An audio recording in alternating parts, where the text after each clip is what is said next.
Me suben a una ambulancia y es ahí donde le pido a un compañero que iba en una motocicleta de policía que me preste su radio. Le digo, consíganme un radio para pedir y poner la seguridad del hospital, el traslado, etc. Y es ahí donde yo pido que me trasladen a un helipuerto, pido un helicóptero por la frecuencia, informo que tenemos un atentado. El primer destello no vino del cielo, sino de una pantalla. Un punto que no debía estar allí apareció cruzando un perímetro vigilado, y en el centro de comando alguien contuvo la respiración. Lo que siguió no fue caos, fue un reloj. Cada equipo en su marca, cada orden con un número, cada silencio calculado. Un helicóptero sin autorización había entrado donde no entra nadie sin anunciarse, con la tranquilidad de quien se sabe invisible. Según reportes no confirmados, llevaba blindaje reforzado, comunicaciones cifradas y una ruta estudiada para evadir radares convencionales. La señal era clara, alguien dentro, en algún lugar, había decidido jugar para el otro equipo. La operación ya tenía nombre antes de que el rotor cortara el aire. Delta. No era un despliegue para la foto, era un bisturí.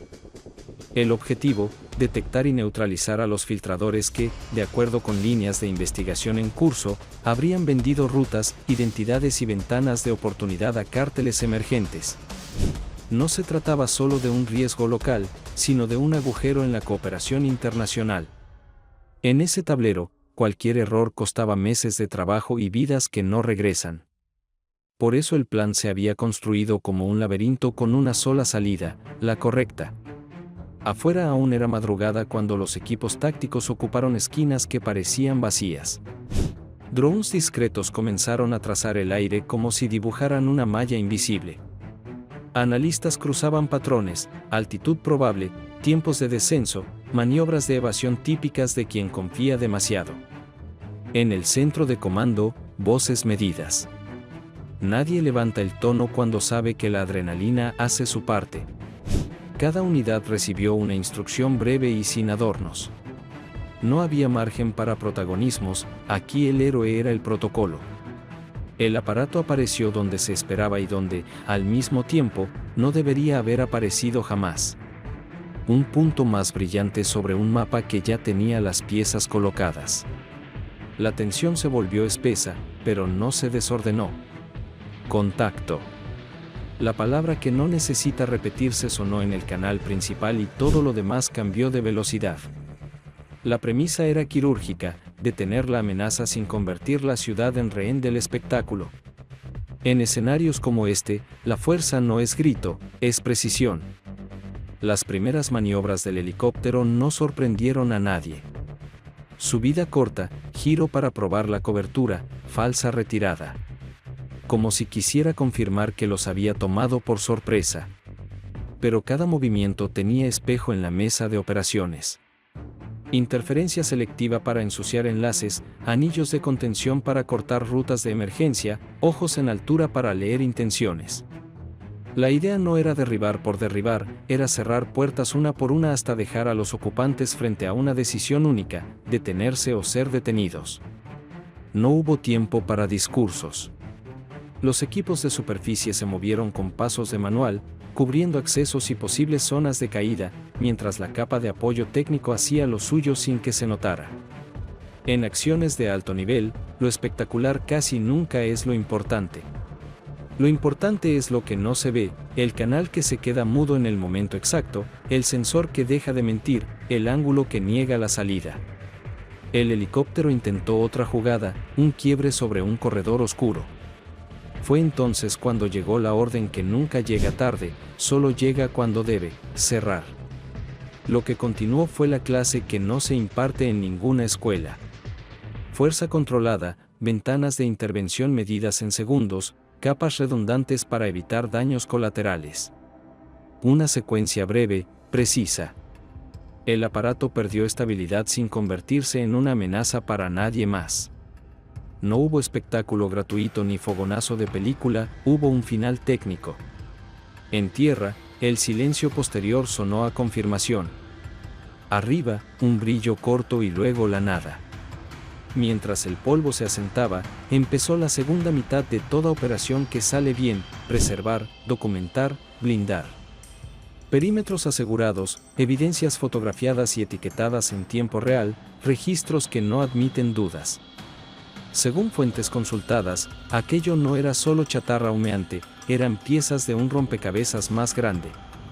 Dispositivos de comunicación, anotaciones con claves, fragmentos de rutas que alguien pensó que nunca iban a salir a la luz. En pantallas paralelas, equipos aliados empezaron a cruzar lo recuperado con sospechas previas. El mapa, por fin, comenzaba a dibujar nombres. Del otro lado, los involucrados buscaron el refugio de siempre, mensajes urgentes, llamadas que no timbran, contactos que ya no contestan. Pero cuando el sistema decide volverse ciego para ti, no hay truco que te devuelva la vista. Interferencias activas, rutas bloqueadas, vehículos discretos ocupando lugares que parecían de nadie. La ciudad, sin saberlo, se volvió tablero. Y en ese tablero, cada pieza había sido ensayada durante semanas para que hoy pareciera improvisación. La lectura hacia adentro era inevitable. Si un helicóptero así se atrevió a entrar por esa puerta, es porque alguien le sostuvo la puerta abierta. Nadie lo dijo en voz alta, pero todos lo pensaron. De eso trataba Delta, de exponer, con datos y procedimientos, aquello que los rumores llevaban tiempo nombrando. Aquí no bastaban intuiciones ni titulares. Haría falta una cadena de custodia impecable, informes que resistan auditorías y decisiones que no se caigan por tecnicismos. Porque cuando se pisa el terreno de la traición, la verdad necesita casco y guantes. En las primeras horas, la narrativa pública fue austera por diseño. Se informó lo imprescindible y se guardó lo indispensable. La sala de mando siguió encendida mientras otros edificios comenzaban a prender las luces. El día todavía no amanecía del todo y ya había listas por cumplir, traslados bajo protocolos de alto riesgo, análisis forenses a contrarreloj, coordinación con inteligencia aliada para que ningún cabo suelto se convirtiera en fuga. Afuera, el cielo recuperaba su color. Adentro, la operación no había terminado, apenas había cambiado de fase. Porque neutralizar es la mitad, demostrar es la otra mitad. Y en Delta, todo estaba pensado para llegar a las 2. La madrugada todavía olía a combustible cuando comenzó el aseguramiento. No se trataba de simples restos, sino de piezas cargadas de información. Técnicos especializados desmontaban discos duros, memorias ocultas y equipos de comunicación diseñados para sobrevivir a impactos. Cada hallazgo era embalado como si se tratara de oro, porque en realidad valía más, eran fragmentos de una red de traición. Documentos digitales con nombres en clave, listados de rutas aéreas y registros de transferencias que, poco a poco, revelaban una operación de doble vida. Los analistas describieron el hallazgo como abrir una caja que no debía existir. Dentro de la nave había evidencia que apuntaba no a un infiltrado aislado, sino a un grupo organizado capaz de filtrar información a cárteles sin levantar sospechas. Lo perturbador era la calidad del material, dispositivos con encriptaciones avanzadas, manuales con lenguaje interno de agencias y hasta claves de acceso a sistemas oficiales. Todo indicaba que la red no había improvisado, había planificado. Mientras en tierra se recogían piezas, en el aire seguía el juego de ajedrez. Drones rastreaban rutas secundarias, buscando movimientos de apoyo que nunca llegaron. Era como si los cómplices hubieran asumido que el helicóptero era intocable. Esa confianza se convirtió en su condena. En cuestión de horas, operativos encubiertos comenzaron a ejecutar órdenes silenciosas en edificios vinculados a la red. Entraban sin ruido, revisaban oficinas, aseguraban computadoras, copiaban discos. Nadie alzaba la voz, porque en estas operaciones el volumen siempre se paga caro. En paralelo, agentes desplegados en calles estratégicas interceptaron a 3 implicados que intentaban moverse con identidades falsas.